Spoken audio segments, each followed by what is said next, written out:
Hey friends, in this video I'm going to show you how to download your invoices as a PDF document on booking.com. So all you have to do guys is just simple log into your admin portal of Booking, and if you have a business then you most likely know how to reach to this page, or you can simply go to the official booking.com website, log in and click on the add the new property, and from here it's going to redirect you to create an account, to sign in, set the property and so forth, and this is going to take you right back to this homepage here once you find your way there. Right now, in order to download an invoice as a PDF document, you want to go to the finance section here and you want to scroll down and of course choose the time frame. So let's say I want for 2025, but I want it for April.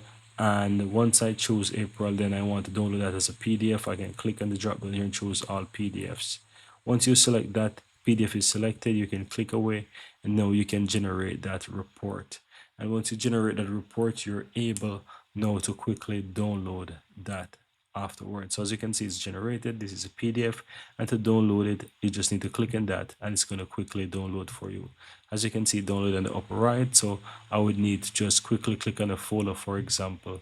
And once it is shown here, I can just go ahead and extract this as well. So you can go ahead and you can extract that document. It's really up to you. You can unzip it, you can extract it, whatever it is, and it will basically have that PDF invoice inside that you can quickly view that document. But that's it guys, very easy and very simple.